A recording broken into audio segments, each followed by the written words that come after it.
I don't get that. A meeting, we're about to have a sit down. Wrap the phone up in plastic and stick it in the fridge. They know what we are, but they don't know what we did. Anything about a mix-up, murder getting sick. Hey, what's up? I'm Garrett.G3. We're having a sit down here. I got Brian DeBobby. I got Marcus McCracken. I got Brandon Terrell, one of my good homies from back in the day. I got Akash. You're all familiar with him by now, of course. And we're having a sit down, just a bare bones, raw discussion about like life, family, business, fitness, nutrition, training, and just giving you a glimpse as to what it looks like when, you know, some high-level individuals sit down and talk shop. So, you know, we don't have like one individual topic that we're going to discuss. We don't have an agenda. We're not going to interview each other and really talk about how great we are, but we're just going to wrap it up. We're going to talk about like, you know, life's challenges and how to make money and the things we've learned along the way and how we've adapted and overcame challenges and all the things that really have brought us to the kind of high level that we're at in order to give back and help others. And the point of this meeting and discussion is that, you know, iron sharpens iron. The highest level guys meet with other high level guys to learn about stuff. And so, you know, today we're talking with Akash about, you know, his messaging and presentation at some of his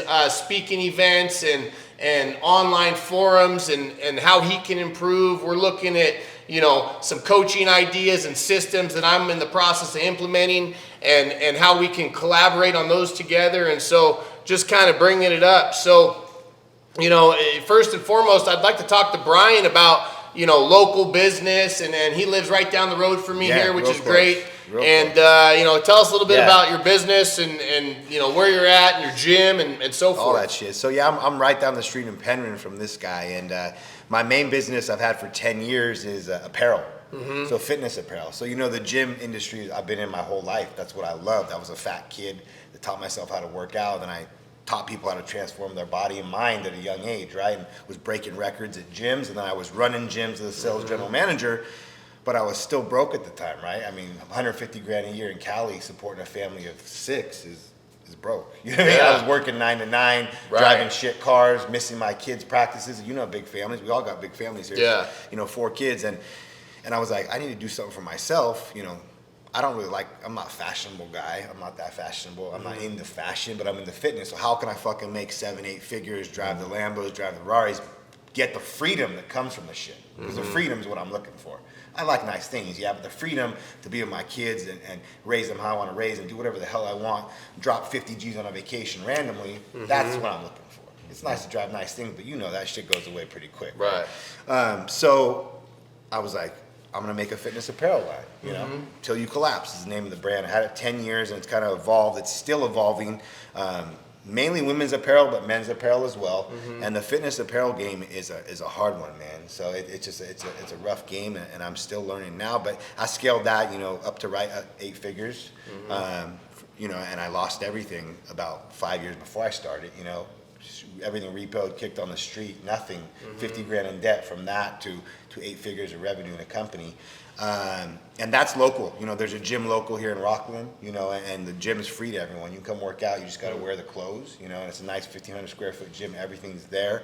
That's my main business. And the other business I have is the whole coaching thing I'm getting into. Like a lot of us here, we're all getting into coaching here, you know? Yeah. And the thing is like, I love that we're getting together. And we're all very different, but we're all very similar, which is dope. And people will look at us like, oh, you guys are competitors, but I mean, we are, but we aren't, because we're going to make each other better, right? And I feel like what we just talked about, our avatar and our clientele, someone that likes this guy is not going to like me, and someone that likes you is not going to like him.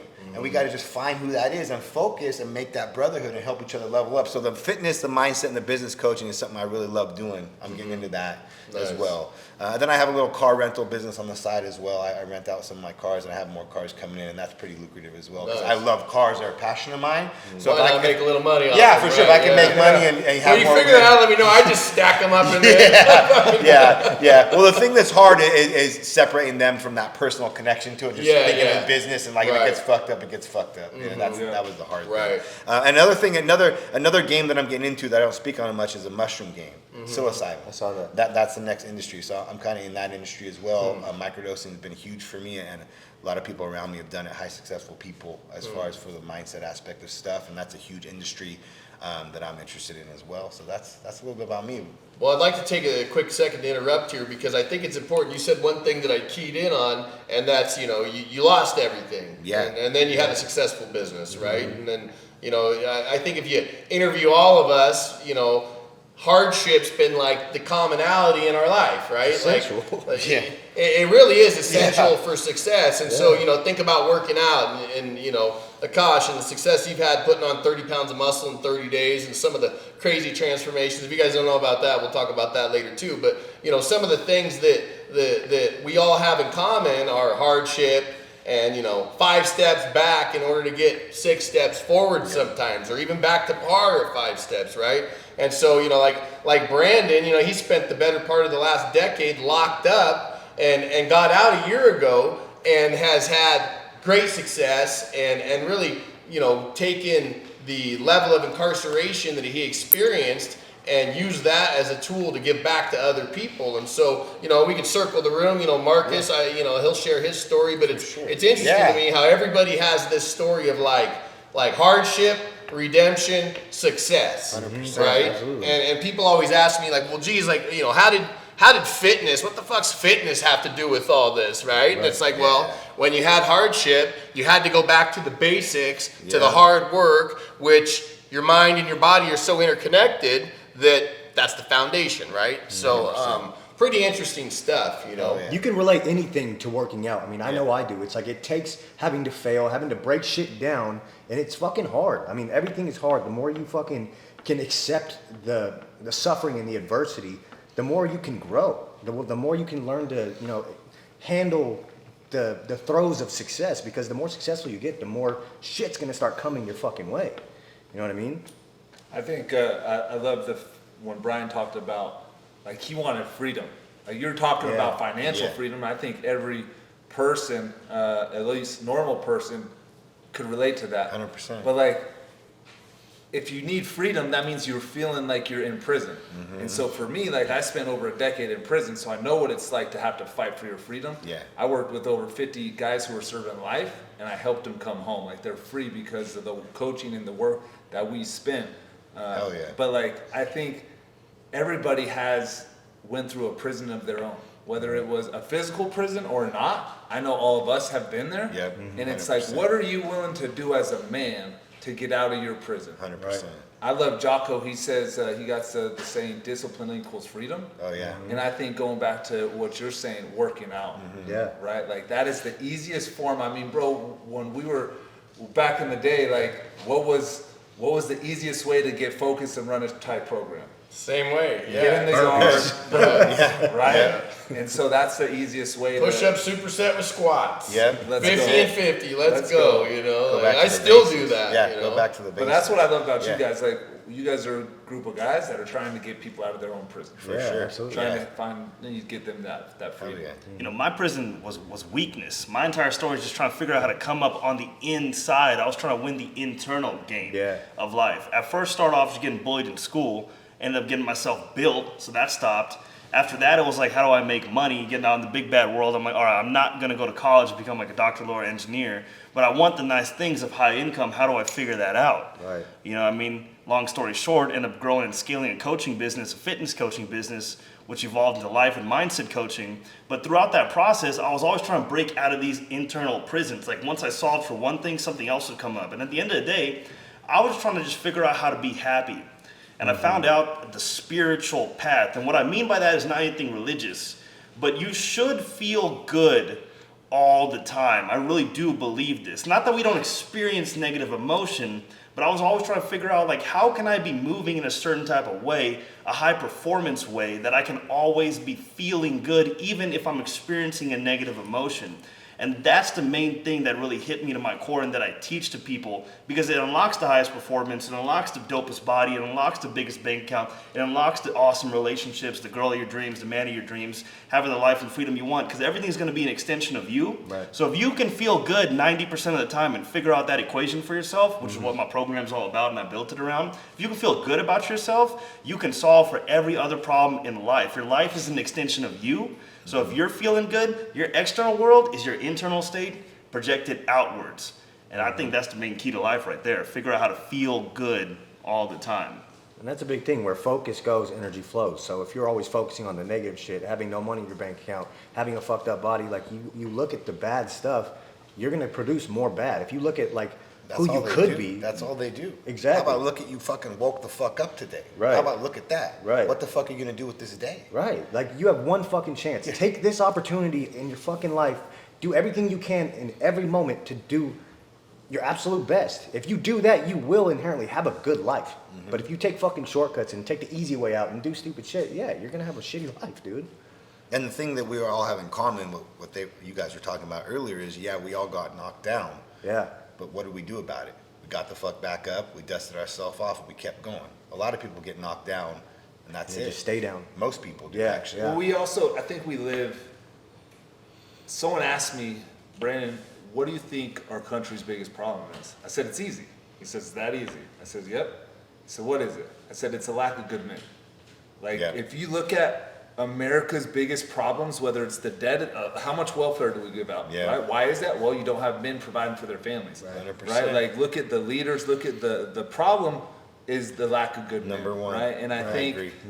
we have, as a culture, it's easy to play the victim role. Yeah. Right? Like, who wants to be a victim? I know when in the pen, Yeah, a victim means you're getting punctured. exactly. Right. Right? Yeah, Like, a victim yeah. means, like, you might be dead, right? And so, like, You're not getting a fucking handout. you're not getting a handout, right? And so, like, we just got to get out of the victim and become the victor, and right? And like, there's in the social, I've worked with a lot of people in the social justice community, a lot of liberals, a lot of, I don't Yeah. really love it, right? Yeah. But you know what? The one thing that I did, the terminology that I did love is like, I'm not a victim, I'm a survivor. Fuck that. And so I think like we all survived. Yeah. And now we're building a way to thrive, and I think everybody's capable of it. And like you said, it's a spiritual thing, right? Yeah. Like I think like for me, like I wouldn't be here if God didn't have His hands on my life. Yeah, you I hit the don't nail. You hit the nail on the head with Yeah. that, with the men, the issues, the kids, the entitled kids, the entitled generation, Right. the Who's their father? the participation trophy motherfuckers. Yeah. You know, Yeah. everyone's a winner. No, everyone's not a winner. Yeah. You got to Funny you earn say that that. shit. Yeah. You got to Yeah. earn that shit. Like his son, my sons. We're raising men. Yeah. Our sons are going to be killers, and they're going to stomp all over these weak ass boys around this world that are being raised. And I have pride in that. Yep. And my sons will raise their sons like that. His son will raise his son like that. Yep. Absolutely. Same with your Say sons, that, yeah. your guys' sons. Yep. I don't know your guys' sons personally, No, but sure. I would Say assume that. Not just my my daughter. daughters too. My daughter's a killer. My daughter's like- youngest daughter is the most savage in my family. So it's just like his daughters are savages too. Yeah. You know what I mean? So like but I'm talking about the It's men. the men. It's the aspect. lack Yeah. of good men. And so I think like all of us, right? We could work with anybody, but like if you're a man and you want to be better, we could help you. Yeah. Yeah. Right? Like we can help Well, you. We need a strong example. And not just that, but it's like the reason why we can help other men is because we've helped ourselves. Yeah, we've been through right. it. And so like me, my self-talk every day is helping myself. Yeah. Because here's like fun fact about me. I'm always behind on everything I'm doing.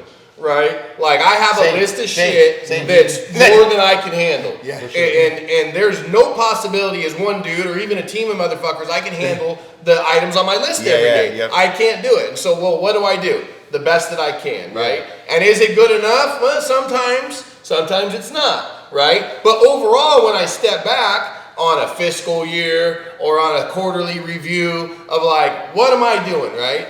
Well, I'm doing fucking great because I'm Hell always yeah. working on doing my best, right? there's- I'm always fighting that uphill battle of doing more. I'm always trying to keep up with my crazy ass goals, aspirations, and lists, right?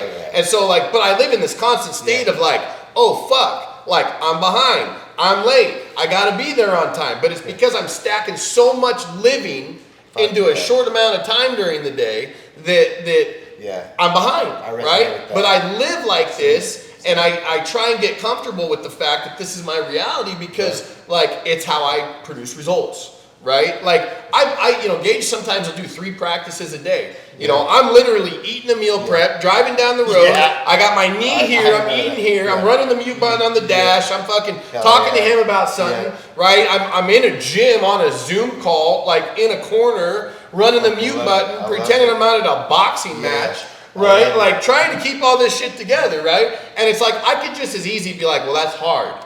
It's like that I do hard shit, right? But I'm comfortable with the fact that like, I'm never gonna be the best at everything, right? I'm comfortable with the fact I'm always a little behind. I'm comfortable with the fact I'm always a little late. But when I step back, macro perspective, I'm getting it in. We don't have to be perfect. Exactly. We just got to keep growing. There's magic Progress, in that. not perfection. There's magic in that. So I give myself the same grace the good Lord above gives me, right? For sure. And I'm hard as fuck on myself. Hell yeah. I think the know? thing you said is like, what I relate to is every man has to look in the mirror, right? Like I feel like brushing your teeth in the morning. There was I don't know the guy's name, but he wrote a book. It was like a big hit, back in the personal development days, about making your bed. It was like the military bed. But like, if you think about every single morning, you get up and you brush your teeth, have to look in the mirror. That's your judgment day. Yeah. Like, how am I going to show up today? Yeah. You have a choice right there. How are you going to kick off the day? And I think all of us, like, you know, some of these guys talk about waking up at 3 a.m. I think that's, you know, if I get to 4, I'm cool. But like we set the day off. Like you look in the mirror. How am I going to do? How am I going to win this day? I'm up before everybody else. But like looking in the mirror. I know for me, when I did a year in solitary confinement, I already got sentenced to 11 years, and then here I am 3.5 years later, you know, sitting in the shoe. Actually, the Adjustment Center at San Quentin, which is the Holford Death Row, so one of the most secure housing units in the state. And it was like, I'm looking at another like 12 more years, right? That's life for me. And so I just woke up one day, I'm like, and you didn't have an actual mirror in the cell, so I had this little plastic thing, and it was like, chip bag. I'm gonna try this. I'm gonna try this out, right? And I just looked, and I didn't know who I was. I was trying to fit in for everybody else, and like here I'm away from my family, and so it's like. You talked about like I had to get right with God, like the spiritual, like our creator. And once I knew I'm not gonna be perfect, there's gonna be a bunch of people that do it better than me. But you know what? I'm gonna fight for what I want, and right now I want to get the hell out of this cell.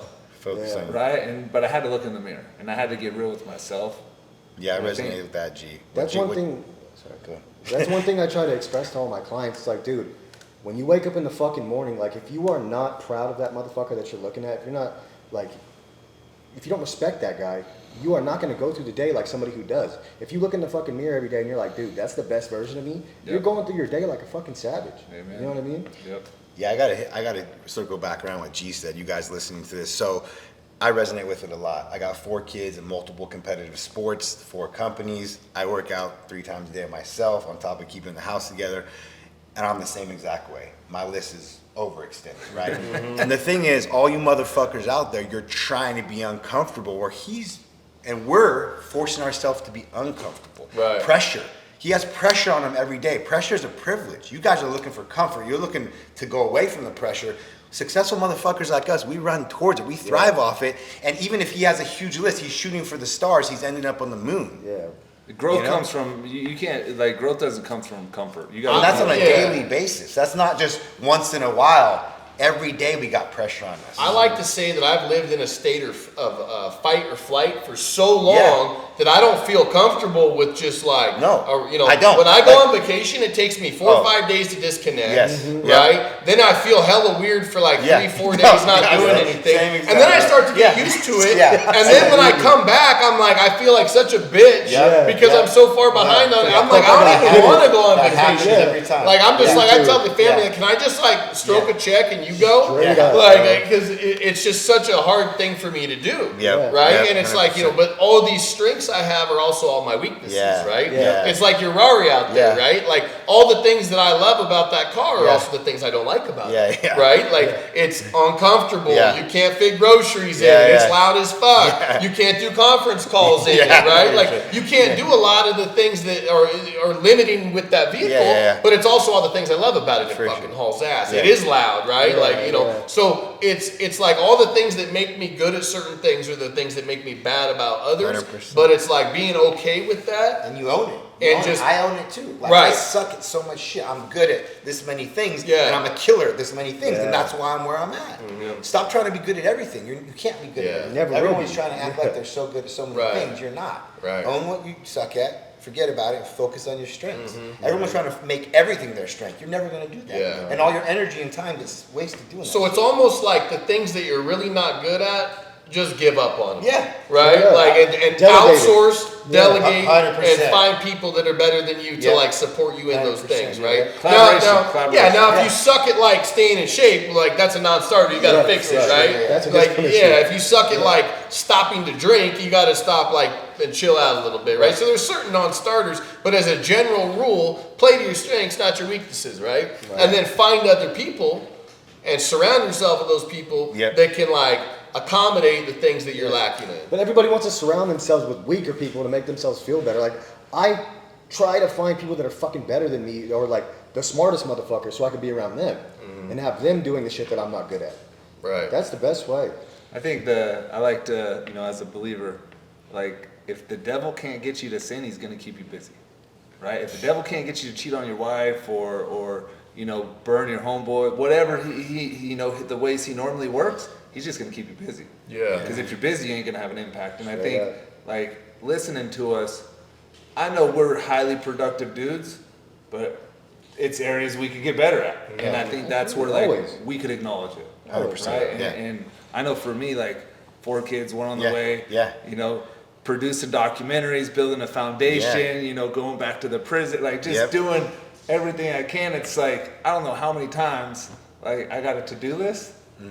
Yeah. Oh man, I'm not. Who cares? I gotta give myself a pat on the back, give myself some grace, and tomorrow's a new day. Well, celebrating the victories is a big deal. Yeah. Right, and that's something I've always struggled with, right? I remember I sold my company, I made more money than I ever made my whole life, and I had a big party here, catered event, live music, I stayed up till 1, 2 in the morning, I woke up at 5:30 a.m. and I'm like, oh my God, what did I do? Yeah. Like, oh, that was stupid, I sold my company, I gotta start over, I'm How 40 long ago years was old, that? like How 2 long years ago? ago. Okay, nice. Yeah, so I'm 42, Okay. I'm 40 Yeah, yeah. years old, I'm like, I'm Nice. starting over at 40. Yeah. And I wasn't starting over, obviously, but that's how my mindset was, right? Yeah. And I just went right back to work. The Yeah. next day, I'm like, my whole plan was like, I'll take 6 months off, I'm gonna Yeah. relax, I'm gonna kick it, You're not wired like yeah, that. and there's a good version in the Bible, a verse in the Bible where Solomon's like, wisest man in the Bible, he's like, hey, he who has money never has money enough. And this is the truth, right? And so, and then Wes, the big homie, really, Wes Watson, Yeah. really helped me kind of shift my mindset in terms of like, hey, don't focus on the money, focus on helping people. Right. And then the money's going to come. And so that's something that I really struggled with for a long time because I'm like, well, you can't make any money helping people, dude. Like, People sure, are like, prophets. I'll donate to some guy's charity or whatever, homeless guy, Christmas time, ringing a bell. It's cool. Yeah. Like, I'll break him off, but like helping people, like, bro, I'm too busy helping myself and my family, right? But like, as I've set that intent to like help people have started coming in my life that I can actually really help, right? Like, has that translated into, me making more money than like I normally make? No. Like, would I like it to be? Yeah. It will. But I think believe it will. It Yeah. will. You know? You're making deposits towards the future, which a lot of people don't like to do. They want that instant gratification. Right. They don't realize, like we were talking about, making the videos and staying consistent with them for 6 months, a year. But it's a progression, right? So you're a car guy. So, you didn't go from like Toyota Camry to Ferrari. No. It was a progression, Yeah, right? I've progression. seen you progress Yeah. over the course of just the short amount of Yeah. 2-3 years I've Yeah. known you, right? It's Yeah. like AMG, Porsche, Yeah. boom, boom, Yeah. boom, right? You've seen me do the same Yeah. thing. So, Yeah. it's not just all of a sudden you've arrived at Exactly. the top. You didn't just go by right? No, you had to like slowly but that's the surely rarity. hit levels. That's the rarity. That's a motherfucker you see that wins the lotto. Now, how many people win the lotto? Right. Not most, right? Yeah. And that's what most people want. And when they realize, oh shit, I got to grind for years before I start to get a little bit. Right. They're like, fuck this. They can't. They don't want to do that. And that's the fucked up thing with social media is that's all they ever see is the win. They don't see the journey that you had to go through to get there before the win. Yeah. Oh yeah.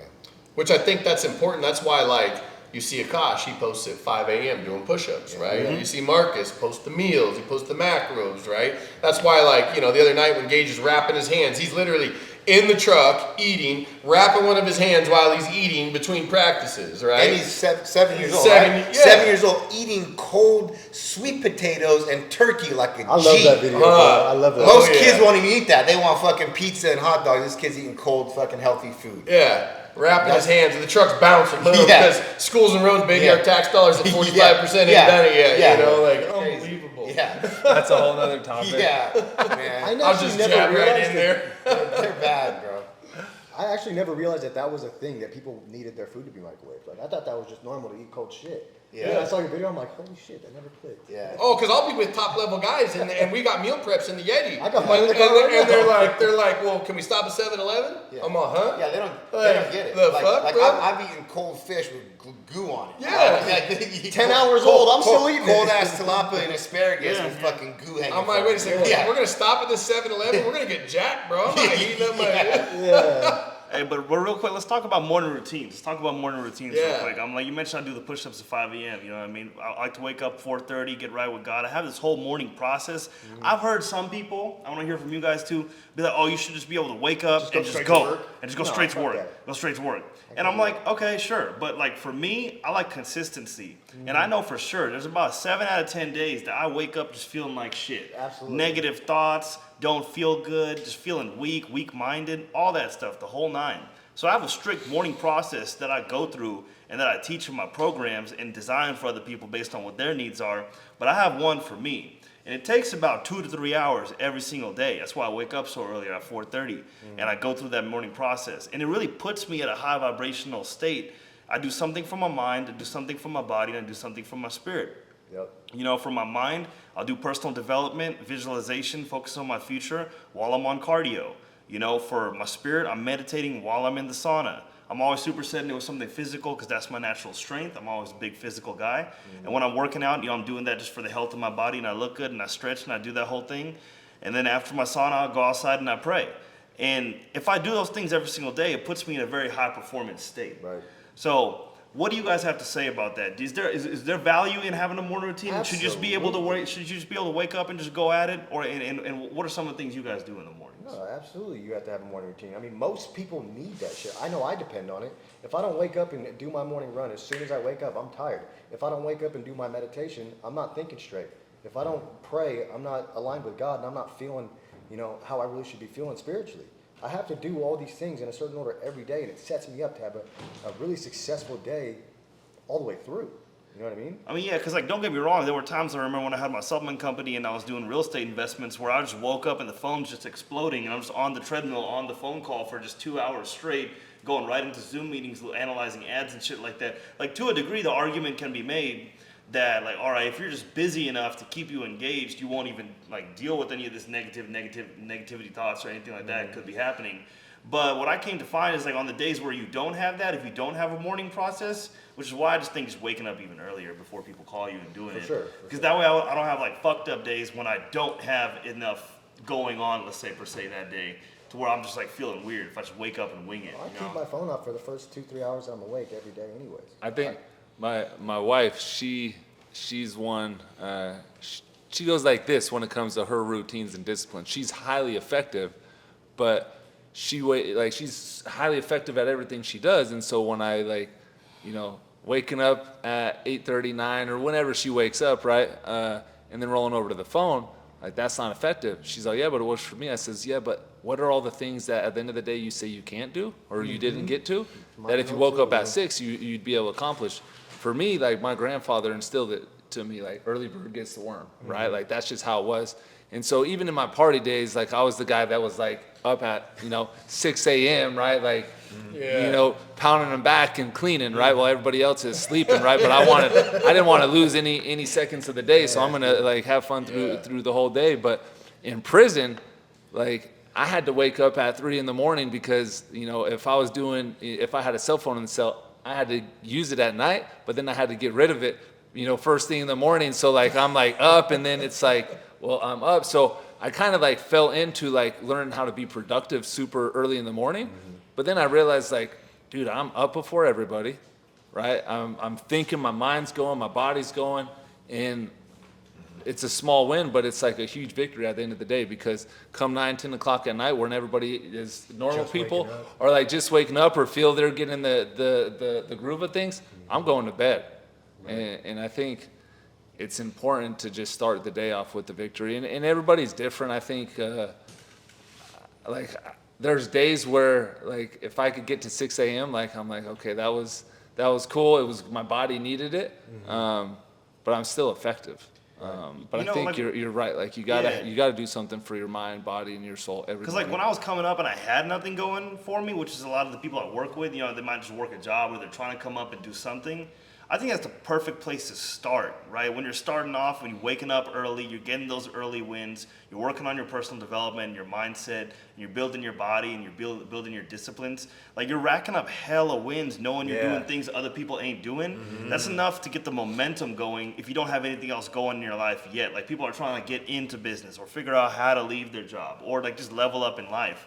I feel like the morning routine is so underrated, and that if more guys apply that, more men apply that in their life, even in the corporate sphere, if you did and just do some gangster shit and just wake up at 3 or 4 o'clock and just get to bed early and just do that, and people have their excuses, family and things like that, but if you did, you would just level up as a man tenfold. Yeah. Most people don't have any of that in their liir. That's mandatory for anybody who joins my program. They have to do these non-negotiable daily things in the morning. Like the morning routine, they have to do it, or they will not become the person that we need them to become by the end of the program. You know what I mean? I feel like whole business could be built off of morning routines. Yeah. People just have the morning routine. It's a competition. I'll give you guys an example. So like when I built one of my first companies I ever built, I would wake up in the morning. I had 0 clients. I had 0 business because I was just starting out, right? And I would get suited, dressed up early. I always trained at night during this time because I was like up, like 5:30, 6 a.m., hit the street by 7. I had a brand new M5 that I bought just to like change my mindset and how I felt. You know what I mean? I didn't have any money, but I was like, okay, act as if you're the fucking president or whatever. And I would get dressed up and I would take off and I would leave the house, bro, and I didn't know where I was going to go. Yeah. I didn't have an office to go to. I didn't have any agenda, and I would just drive. And I'd just be like, what am I going to do? What am I going to... But I was out.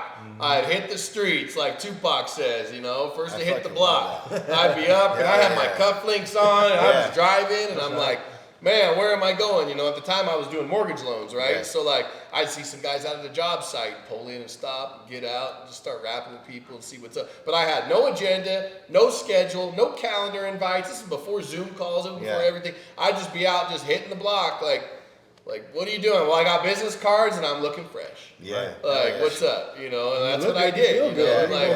And I used to drink pre-workout back then. This was like, you guys might remember the Super Pump 250. Oh yeah, I remember that shit. Oh, that shit got you would make going. your hair tingle, Oh, bro. yeah. But and so I got into doing the Super Pump 250 first thing in the workout, and still to this day, full disclosure, I wake up, I drink pre-workout. Me too. I don't drink coffee. I don't drink coffee. I don't take any fat burners. I wake up every morning. I do lemon juice, apple cider vinegar, and a big heaping scoop of pre-workout, bro. And I do that every day, and I'm not working out. How many years ago was that? Shit, that was 15 years ago, 17 years even ago. 15 years ago, like you talked about now, you're putting pressure on yourself. That's Right. pressure. Oh, yeah. You got a brand new M5. Yeah. How you now gonna you pay gotta- for it? You're gonna figure out how to pay for it. Yep. And one thing that he's talking about doing that most of you don't do is taking action. He fucking got out the door. He didn't know what the fuck he was gonna do, but he knew he was gonna figure it out. Yeah. And by taking action, you're gonna figure it out along the way. And talking about morning routines are definitely important. Consistent discipline. That's magic. Consistent discipline is one of my biggest strengths. Yeah. Motherfuckers aren't disciplined, period. They're not disciplined, and then they're not consistent with their discipline. They're disciplined here and there, and they want a fucking cookie. Well, motherfucker, do this shit for 6 months or a year straight. We'll see how disciplined you are.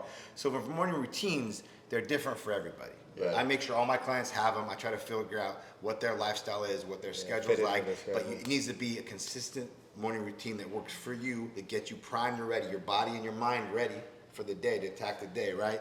100%. And I fucking feed off that shit. Like I think about what you said. Like I think motherfuckers are sleeping in my head. I'm fucking winning. You're fucking sleeping, bitch. Yeah. Like I think of those. Yeah. Like I'm on the stairs at 5 a.m. I'm like, your fat ass is sleeping. And then when I do my second round of cardio and I'm really trying to get lean, I'll do stairs at the end of my day, 11 or 12 o'clock. I'll think I'm doing my second round of stairs, my third workout of the day, and you're sleeping again, bitch. Right. Like I literally think that shit in my head. Yeah. Like that's Straight what up. makes us killers. Like most people are asleep when I'm doing my first workout, asleep when I'm doing my last workout, and that's exactly why you are where you are. It's not magic what I'm doing. I literally put in the work, and it's consistent. It's not magic. It's not rocket science. It's just Here's a video. Here I am, bright and early. So, hell yeah. so, Is Brandon here? so, Oh, so I started this, right? Like, Yeah. and these are high level dudes I'm working with out in Colorado. Hell yeah. And I'm up super early. This guy's up to where he gets up, Ted gets up early too, but I get there 4:30. I'm at the office. Yeah. If I'm out there away from my family, I'm there to work. Right? Yeah, I'm here to make money. So I'd be at the office 4:30 in the morning. Yeah. And I'd just make videos. Oh. I'll go to all their offices. Like, Where's everybody at? These dudes are all doing the same thing now, right? yeah. So it's like that discipline that I had Yeah. challenged rubs these off, guys, yeah. rubbed off onto him. Now, he needed a comb this morning. He's like, I don't think I combed my hair on the way out, but you know what? He's there. Yeah. It's 4 a.m. and he's Shave your head, homie. You'll be better off. But I think it rubs off on Yeah, us. it And rubs so off, as like, for sure. the one thing that I love, it's a simple quote, but like, show me your room, I'll show you your life. 100%. I think like going to your like consistent disciplines, that's right? it. Yeah, A show lot me of your people are habits. disciplined in Yeah. one area or the other. Yeah. But if you don't have a disciplined life, dude, you're Like, not show really. me your car. I love looking at people's cars. Yeah. Yeah. Like, how does your car look? You look at someone's car, this bitch is living out of her car, garbage everywhere. I'm like, what the fuck? No, I'm Fast still food trying to figure it out as a wrappers and all father. that shit, like, okay. As a father with 4 kids, like I'm for still trying to sure. figure No, it I out. got it. Yeah, you got a reason. That's yeah, all. yeah. You But- got a reason. I Yeah. thought these motherfuckers are single, no kids, 21 years old. Yeah. You can't even keep your Starbucks shit together. cups and Yeah. bullshit all over their cars. Yeah. Ain't no. washed their sheets in a month. So real quick, so let's talk about like things that we, wish we would have done back then, back when we got started, and advice that we could give others moving forward today, right? I wish I would have Because sought. I think that's a big one, you That's know a what I'm big saying? one. Yeah. I wish I would have sought other dudes like this earlier. Because, in the beginning, you think you might have it all figured out. You've seen enough shit. We think we know it all. Big egos and shit. If I would have sought out these type of rooms earlier, I would have grown so much fucking faster. Had coaches. Always have a fucking coach. I don't give a fuck who you are. Yeah. Have a coach. Have somebody For you can sure. be accountable to. Like, we all need 100%. it. I don't care how big you think you are. I wish I'd never stopped posting on Instagram, even when I did other business and went through like what a quote unquote spiritual awakening and stuff like that. Yeah. I was looking back, I wish I would have never stopped posting because I had built a really solid following and I just lost so much traction. Like I was going strong for 3-4 years, like doing it, like had like a real loyal following of people that would always buy from me, were my customers, just deal flow, client flow, and then. I got into other business and I stopped caring as much about. I just didn't understand the impact. I wish I would have kept posting. Just always kept posting and really maintained my brand. I agree Yeah. with what he said. I wish I would have got around coaches earlier. I got with coaching and mentorship probably about 5-6 years in. Yeah. But another big thing I wish I would have done is I wish I would have just actually started sooner. Yeah, Like I said, absolutely. I started 10 years ago at 31 years old. What if I would have started at 20 years old? Dude, straight up. Even Like high school. I've like, always what? been disciplined. I've always had the consistent discipline based in the fitness because my Right. bodybuilding, my Right. fitness core, and you see a lot of these fitness bodybuilding guys, they have the discipline, but they only focus on the fitness. It's Yeah. like take that and apply that to business and you'll be successful because the habits are the same, right? Yeah. But I just wish I would have started sooner, man. Like if you have those standards for your fitness, have those standards for your relationship with your wife, with your kids, with Everywhere your business, across with the board. everything, with God, How about you, G? I want to hear what you For me, it was like, I wish I would have just stayed focused on helping people. Yeah. So like when I was young, I started my own personal training business. I used to train pro fighters, help them cut weight, track athletes, and I think back to like a lot of my big victories in life. It was like, saving this, kid's life, helping this anorexic lady, stuff like that where I really gave back with fitness, right? Yeah. But then, I didn't grow up in the era of Instagram and YouTube Yeah. and, you were pretty much tapped out at a glass ceiling with fitness, right? And so, I just wish I would have been focused more on helping people and utilizing the gifts that God gave me to build others up and not just focus on the money so much, right?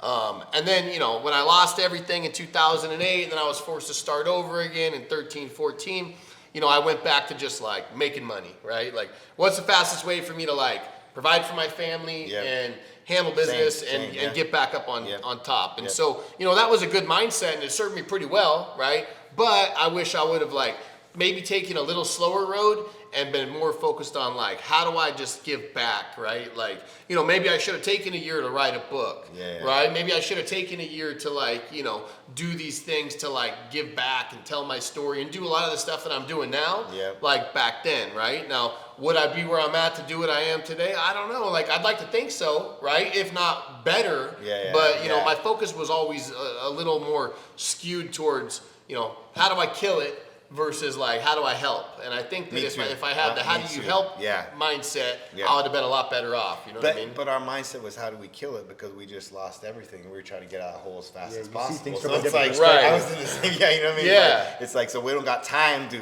think about we plant this seed and it's grow. Like, we need to feed our family Right. You can only now. see what's So, in front of you. Yeah, And yeah. and the flip side to all that is, okay, you know, hindsight's 20/20. I don't live in regret. But the point is, like, well, would have any of my peers or other people listened to me if I had just lost everything and hadn't killed it again, right? Yeah, that's so true, yeah. probably not, Yeah. right? Like, oh, let me give you all this fucking advice out of Yeah. my trailer. Yeah. Like, you know what I mean? That's gonna be a tough sell. Yeah. You know, so you know, I don't live in regret, but you know, Yeah. I wish that would have kind of been a congruent theme I had with like trying to kill it again, like. You know, like it is now, right? Yeah, Okay, yeah. I'm trying to kill it, but I'm also trying to like help people and like give back a little bit. So I find the balance, you know. So that's kind of my thing. How about you, B? I think just in life, I think as I mentioned, like growing up as a man, like it was instilled to me, like we fix our own problems. You don't need help. If you can't figure it out, if you can't earn it, like you don't deserve it, right?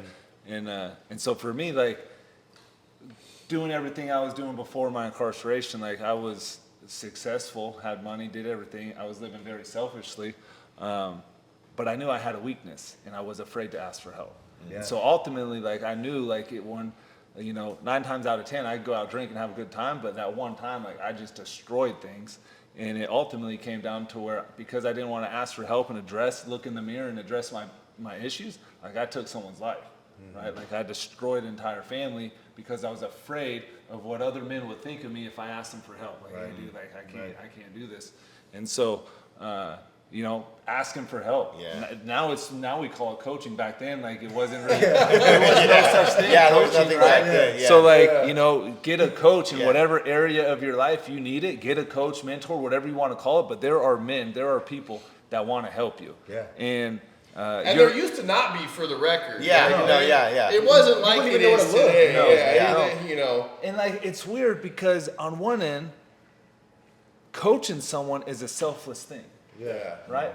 But we also live in a society that I feel like it's the most selfish. They it's paint it ever as that been, for sure. Yeah. right? And They try to make us look like thieves, bro. It's crazy. yeah, People say that everyone's a coach these days, and my response is, well, fuck, good.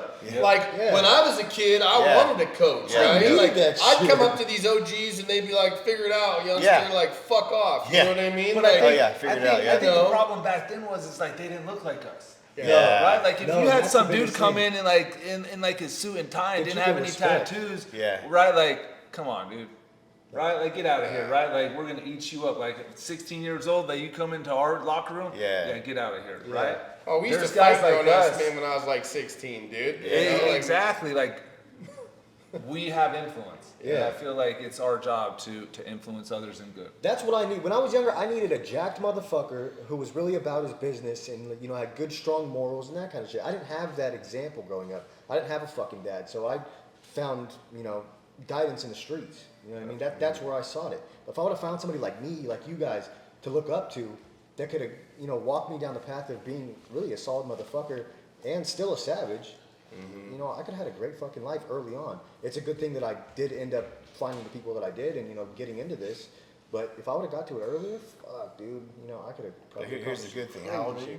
I'm only 31. You're fucking young. Yeah. You still And got that it. shit, your struggles have made you who you are. Oh, I'm grateful for him. I wouldn't be who Yeah. I am without Hell all yeah. the years I lost, incarcerated and all the I homelessness. lost 11 years and had to start over. Yeah. You know what I mean? Like I had, you know, not the legit way, but I could jump on a plane and go anywhere and have, you know, live the life.